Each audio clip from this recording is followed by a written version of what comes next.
আল্লাহু আল্লাহু আল্লাহু আল্লাহ আল্লাহু আল্লাহু আল্লাহু আল্লাহ আল্লাহু আল্লাহু আল্লাহু আল্লাহ আল্লাহু আল্লাহু আল্লাহু আল্লাহ আল্লাহু আল্লাহু আল্লাহ। আসসালামু আলাইকুম ওয়া রাহমাতুল্লাহি ওয়া বারাকাতুহু। সুপ্রিয় দর্শক, কাছে দূরে বিশ্বজুড়ে যেখান থেকে দেখছেন বাংলাদেশ টেলিভিশন, সকলকে জানাচ্ছি ইফতারের পূর্ব মুহূর্তে এই মহিমান্বিত সময়ে সাদর সম্ভাষণ। প্রিয় দর্শক, অনুষ্ঠানে এই পর্যায়ে চলুন পবিত্র কালামুল্লাহ থেকে তেলাওয়াত এবং তরজমা শুনে আসি। আউযু বিল্লাহি মিনাশ শাইতানির রাজীম। বিসমিল্লাহির রহমানির রহিম। ইয়া আইয়ুহাল্লাযীনা আমানু হাল আদুল্লুকুম আলা তিজারা هل أدلكم على تجارة تنجيكم من عذاب أليم تؤمنون بالله ورسوله وتجاهدون في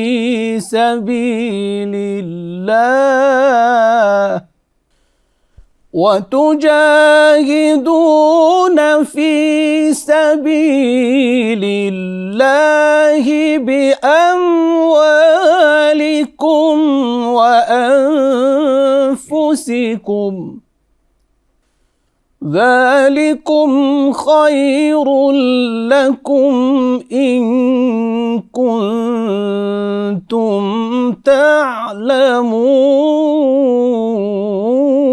تعلمون يغفر لكم ذنوبكم ويدخلكم جنات تجري من تحتها الأنهار ومساكن طيبة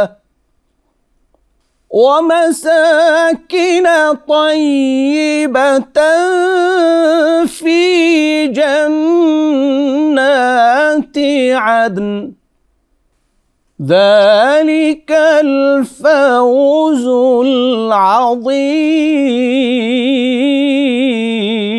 العظيم صدق الله العظيم।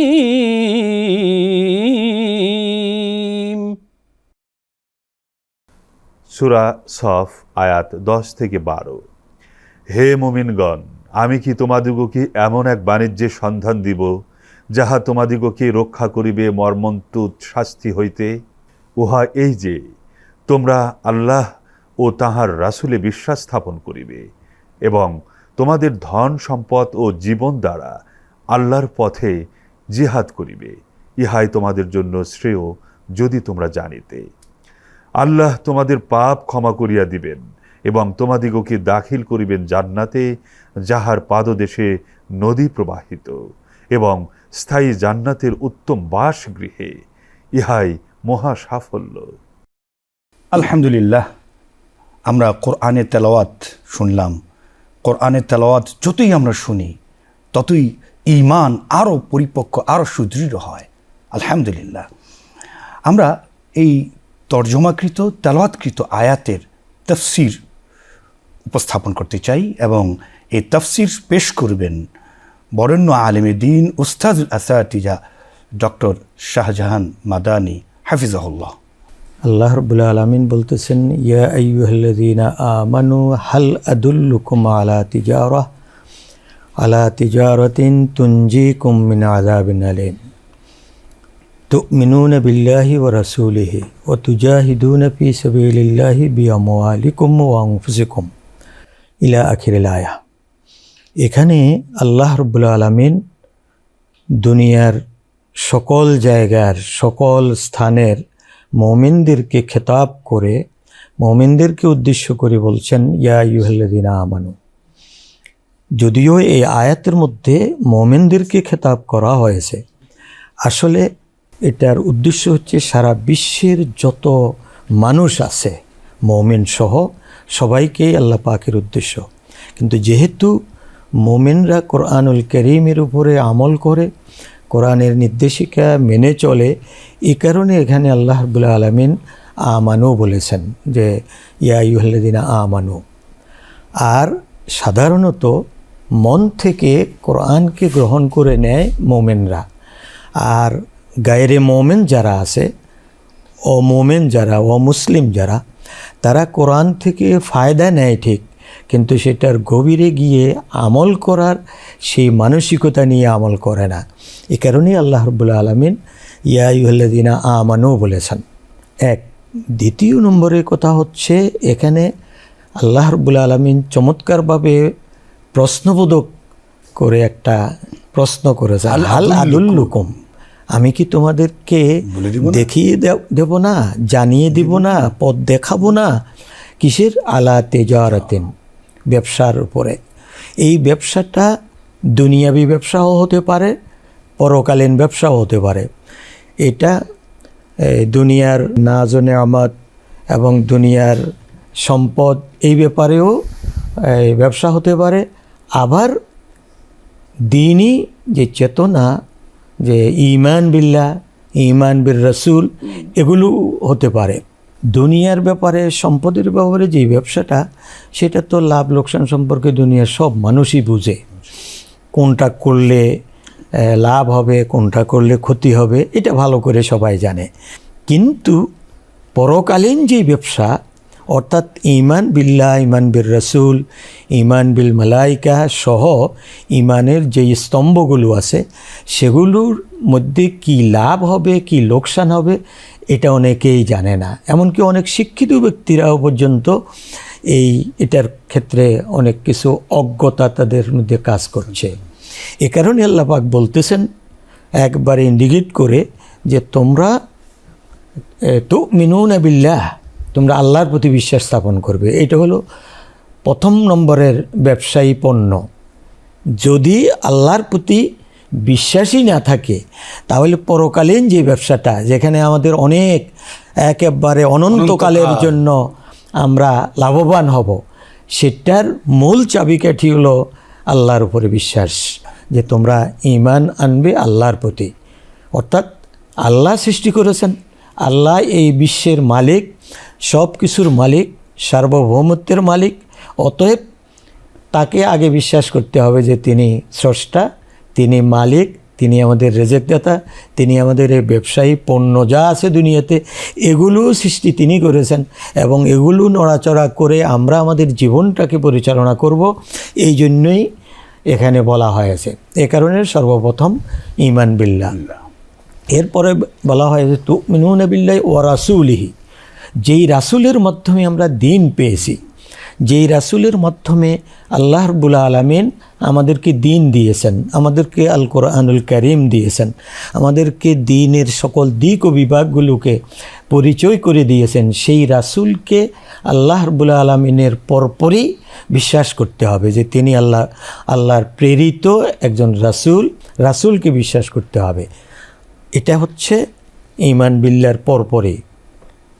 অতুজাহিদুনা ফি সাবিলিল্লাহি বিআমওয়ালিকুম ওয়া আনফুসিকুম, এবং দুনিয়াতে যেই আল্লাহ পাক যেই আমওয়াল মানে সম্পদ এবং এই জান দিয়েছেন, সেটা দিয়ে তার পথেই জিহাদ করতে হবে। আলহামদুলিল্লাহ, শুকরান, জাযাকাল্লাহ।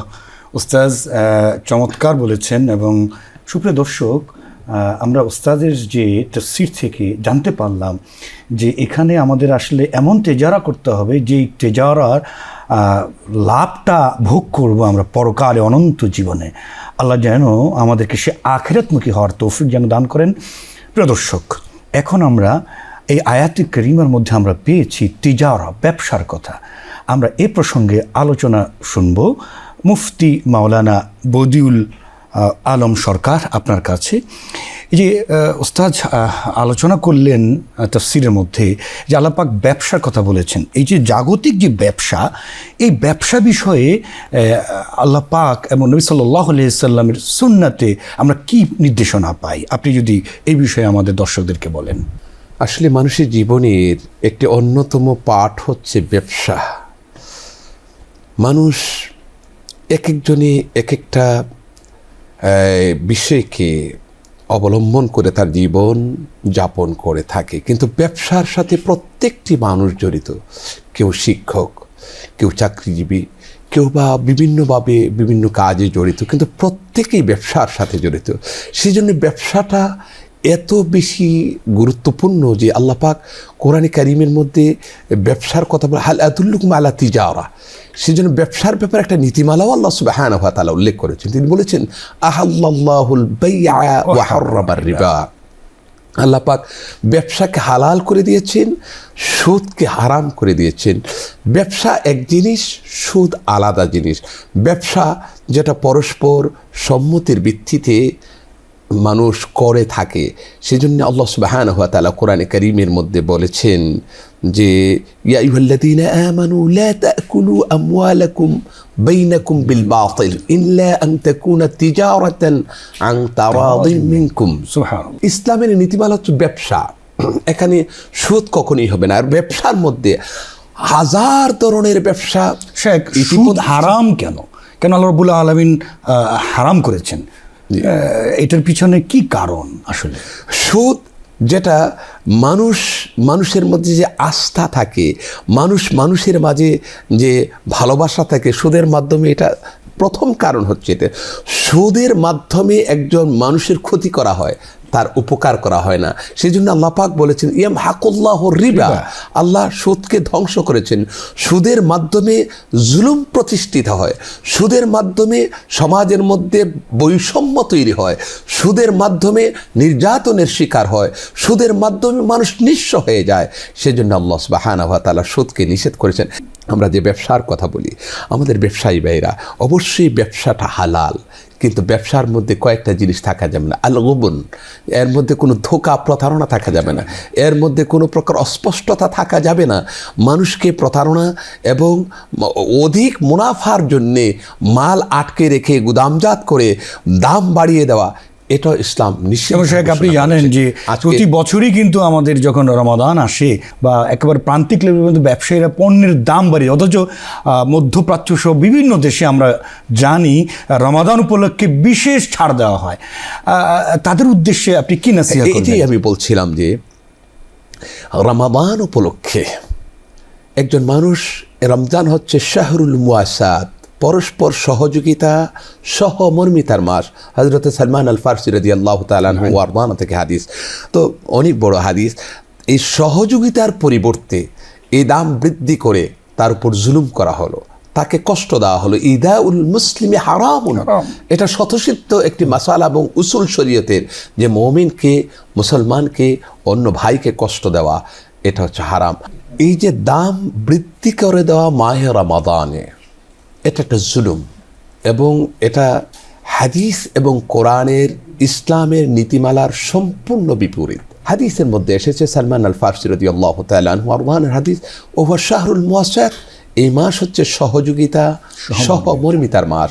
মানুষের পাশে দাঁড়াবে, সহযোগিতা করবে, মানুষকে ভালোবাসবে। এখন দাম বাড়িয়ে দিয়ে তার জীবনটাকে তার পরিবারের নিকটে অপাঙ্ক্তেয় করে দিচ্ছে, দুর্বিষহ করে দিচ্ছে। একজন মানুষ তার যে সীমিত ইনকাম, তার একটা বাজেট থাকে, এখন দেখা যায় দাম বাড়ানোর কারণে বাজেটের কুলাচ্ছে না, এখন তিনি খেতে পারছেন না, ভালো ইফতার করবে পারছেন না, সাহারির সময় ভালো খানা খাবে তরকারি দিয়ে, তাও পাচ্ছেন না। এই জন্য ব্যবসায়ীদের উচিত এই মাহে রমাদানে অধিক মুনাফার আশা বাদ দিয়ে যদি আল্লাহ সুবহানাহু ওয়া তাআলা নবী সাল্লাল্লাহু আলাইহি সাল্লামের আদর্শিত নীতিমালার ভিত্তিতে তিনি ব্যবসা করেন, আল্লাহ সুবহানাহু ওয়া তাআলা বরকত দিবেন। কারণ ব্যবসার মধ্যে আল্লাহ সুবহানাহু ওয়া তাআলা অনেক বরকত রেখে দিয়েছেন। গোটা অর্থনীতির যে বরকত আল্লাহ পাক ব্যবসার মধ্যে রেখেছেন, সেই জন্যে আমরা বলবো যে আত্তাজিরুস সাদুকুল আমিন মা'আন নাবিয়িন ওয়াস সিদ্দিকিন ওয়াশ শুহাদা। যারা সত্যবাদী, যে সমস্ত ব্যবসায়ী, যারা বিশ্বস্ত ব্যবসায়ী, যারা প্রতারক এবং ধোঁকাবাজ নয়, যারা মানুষকে ঠকায় না, তারা পরকালে নবীদের সাথে থাকবে, সিদ্দিকিনের সাথে থাকবে, শহীদদের সাথে থাকবে। আমরা আজকে ব্যবসায়ী ভাইদের উদ্দেশ্যে বলবো, অবশ্যই আপনাদের মানসিকতা চেঞ্জ করুন। অধিক মুনাফার প্রত্যাশা আপনার পরিহার করুন। আসলে মুনাফা তো দিবেন আল্লাহ, আপনার জীবনে বরকত দিবেন আল্লাহ সুবহানাহু ওয়া তাআলা। মাহে রমজানে বরকত লাভ যদি পেতে চান, পরকালে যদি মুক্তি পেতে চান, তাহলে আমরা অবশ্যই এই অধিক মুনাফার উদ্দেশ্যে মানুষের দাম বৃদ্ধি করব না, পণ্যের দাম বৃদ্ধি করব না, বরং কমানোর জন্য চেষ্টা করবো ইনশাআল্লাহ। শুকরান জাযাকাল্লাহ মাওলানা মুফতি বদিউল আলম সরকার। সুপ্রিয় দর্শক, খুবই চমৎকার এবং তাৎপর্যপূর্ণ আলোচনা শুনছিলাম। আমাদের এই আলোচনা থেকে যে শিক্ষাটা নেওয়া দরকার, এই রমাদানে আমরা ব্যবসা তো আমরা করব, কিন্তু ব্যবসাটা করতে গিয়ে যেন আরেক ভাইয়ের জুলমের শিকার না হয়ে যায়। শায়েখ সেই আলোচনাই করলেন, আমরা মূল্য বৃদ্ধির মাধ্যমে অথবা আমরা প্রতারণার মাধ্যমে, ধোকার মাধ্যমে যে ব্যবসা করব, তার দ্বারা আমাদের আরেক ভাই কষ্ট পান। রমাদান, যেটা আমাদের শায়েখ বললেন যে হাদিসের কথা, এটা হচ্ছে সহমর্মিতার মাস, শাহরুল মুওয়াসাত। আমরা তো এক ভাই আরেক ভাইয়ের যে তার যে মর্ম বেদনা, তার যে মর্ম পীড়া, সেটা আমরা রিয়ালাইজ করব, সেটা অনুধাবন করব। সেই জন্য তো এই রমাদান। তো সেই জন্য আমরা আহ্বান করব আজকের এই অনুষ্ঠান থেকে আমাদের সকল ব্যবসায়ী ভাইদেরকে, আল্লাহ পাক বারাকা দিবেন। যেমনটা শায়েখ বলছিলেন, বারাকা দেওয়ার মালিক একমাত্র আল্লাহ। আমরা সততার সাথে, নিষ্ঠার সাথে, সত্যপরায়ণের সাথে যদি ব্যবসাতে আমরা যদি নিয়োজিত থাকি, আল্লাহ রাব্বুল আলামিন সে ব্যবসায় বারাকা দিয়ে অনেক বেশি মালামাল করে দিবেন ইনশাআল্লাহ তাআলা। সেই জন্য সকলের প্রতি আমাদের আকুল আহ্বান থাকবে, আমরা যেন ব্যবসা করব সততার সাথে। আল্লাহ যেন আমাদের সকলকে তৌফিক দান করে। সুপ্রিয় দর্শক, ইফতারের পূর্ব মুহূর্ত আমরা সবাই জানি, দোয়া কবুলের সময়। আমরা অনেক খাবার নিয়ে বসে থাকি একমাত্র আল্লাহকে খুশি করার জন্য, যে ইয়া রব্বুল আলামিন আমার সামনে খাবার, অথচ আমরা খাচ্ছি না একমাত্র আল্লাহর ভয়ে। এই সময় আল্লাহ দোয়া কবুল করেন। আমরা এখন আল্লাহর কাছে দোয়া করব কায়মনোবাক্যে, যেন আল্লাহ আমাদের সকলকে ক্ষমা করে দিয়ে তার মাকবুল বান্দার মধ্যে অন্তর্ভুক্ত করে নেন। আজ এই পর্যন্তই, দোয়ার মাধ্যমে আজকে আমরা শেষ করতে চলেছি। আল্লাহ যেন আমাদের সকলকে কবুল করে নেন। আসসালামু আলাইকুম ওয়া রাহমাতুল্লাহি ওয়া বারাকাতুহু। الحمد لله رب العالمين والصلاة والسلام على سيد الأنبياء والمرسلين وعلى آله وصحبه أجمعين. ربنا ظلمنا أنفسنا وإن لم تغفر لنا وترحمنا لنكونن من الخاسرين. رب العالمين মেহেরবান প্রভু, মাহে রমাদান বিশেষ রহমত, মাগফিরাত এবং নাজাত লাভের দিন। আয় আল্লাহ তাআলা মেহেরবানি করে আমরা জীবনভর যত গুনাহ করেছি, যত অপরাধ করেছি, মেহেরবানি করে আমাদের জীবনের গুনাহগুলো মাফ করে দাও। আয় আল্লাহ তাআলা তোমার খাস রহমত আমাদের উপর নাজিল করো আল্লাহ। মাহে রমজানের পবিত্রতা রক্ষা করে সমস্ত রোজাগুলো সুস্থভাবে রাখার তৌফিক দান করে দাও। মাহে রমজানের পরিপূর্ণ বারাকা আমাদের নসিব করে দাও। আয় আল্লাহ তাআলা আমরা যারা হাত তুলেছি, জানি না কার জানি বাবা নাই, কার জানি মা দুনিয়ার জমিনে বেঁচে নাই, মেহেরবানি করে আব্বা আম্মার কবরগুলো জান্নাতের বাগিচা বানায়া দাও। আয় আল্লাহ তাআলা আমাদের দেশের উপর তোমার খাস রহমত নাজিল করো আল্লাহ। সমস্ত অরাজকতা থেকে, অশান্তি থেকে, বিশৃঙ্খলা থেকে আমাদের দেশকে হেফাজত করো আল্লাহ। মেহেরবানি করে তোমার খাস রহমত আর শান্তি দ্বারা এই দেশকে ভরপুর করে দাও। রব্বানা ফাগফির লানা যুনুবানা ওয়া কাফির আন্না সাইয়্যাতিনা ওয়া তাওয়াফানা মা'আল আবরার। আয় আল্লাহ আমাদের সাথে যারা হাত তুলেছেন, মেহেরবানি করে প্রত্যেকের নেক বাসনাগুলো পুরা করে দাও। রব্বুল আলামিন এই দুনিয়া থাকার জায়গা না।